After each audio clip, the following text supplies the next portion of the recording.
If you are standing on a mountain, you check the slope and start walking to reach the bottom of the mountain.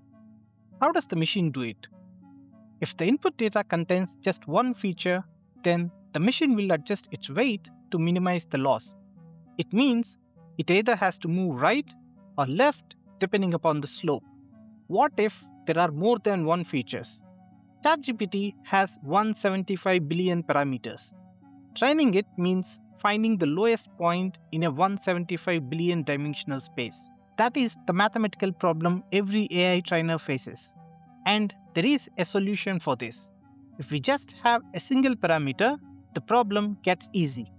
We calculate the slope and decide which way to move. And we have covered that in the last episode. The moment we have another parameter, just slope doesn't work anymore. Imagine standing on a mountain or somewhere on this bowl. You have infinite directions to move, and which direction to choose is the key. We can't calculate slope in all directions at once.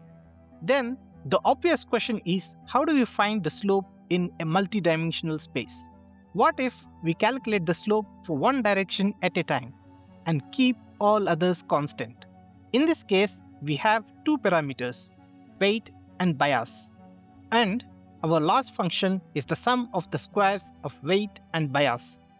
First, we freeze the bias. Assume it as a constant and calculate the derivative. That curly symbol is called the partial derivative. It's not the same as how we calculated derivative in the last episode when we only had a single parameter. Next, we freeze the weight and calculate the partial derivative for the bias. We have slopes in two different directions. If you are standing at a weight of 3 and a bias of 4, then the slope along the weight axis is 6 and the slope along the bias axis is 8. We have two numbers, which means two directions. We cannot move into two different directions at once. We need a way to combine them together. We pack those slopes into a single vector, and that is the solution. We take partial derivatives, one per parameter, and stack them into a single vector. In linear algebra, that vector is called the gradient. It is denoted by the upside down triangle called nabla. If you ever find it, you know that it indicates a vector of all partial derivatives of a loss function, one entry per parameter.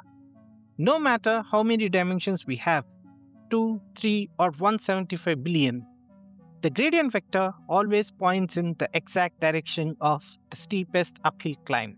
Our goal is to reduce the loss, so we negate it. Multiply it by -1. Now, the vector points to the steepest downhill direction.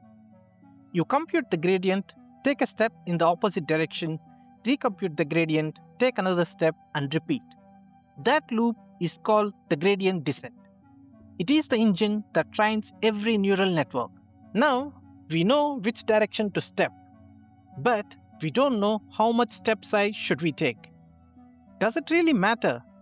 What if we take a big step or a tiny step? If the step size is too large, we overshoot the minimum entirely. We land on the other side of the bowl, higher than where we started. The next gradient points back the other way. You overshoot again. The loss doesn't decrease, it explodes. In practice, the training loss starts printing nan. Your model is dead.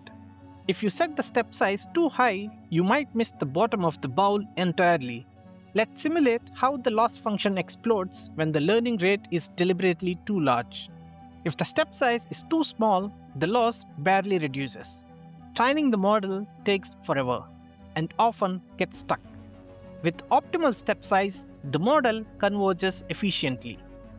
Technically, the step size is called the learning rate, and choosing it correctly is one of the most critical decisions in training a model. The learning rate is not just a hyperparameter. It is the mechanism by which the gradient's direction gets translated into an actual update. Choosing an incorrect learning rate makes the gradient useless. And we build this from scratch in the coming episodes. In summary, a derivative measures slope in one direction. The moment we have another parameter, one derivative isn't enough. Partial derivatives lets you measure the slope one variable at a time, freeze everything else and differentiate normally. Then pack all those partial derivatives into a single vector and we get the gradient. It's the object that points in the direction of the steepest ascent, irrespective of the number of dimensions. Flip the sign, take a step and repeat.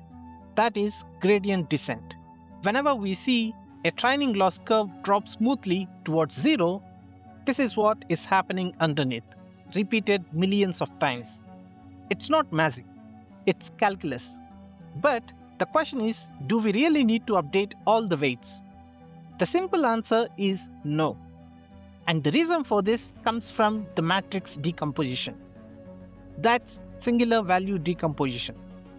And it's the mathematical foundation of low rank adaptation, the technique that makes fine-tuning billions of parameters possible. And that's what we are going to see in the next video. If you prefer reading, a link for the detailed companion blog post and Python notebook used is in the description. You can try running all of these in the Python notebook. If this video helped you understand the gradient and learning rate, hit that like button and consider subscribing to continue to decode the complexities of machine learning. I will see you in the next one.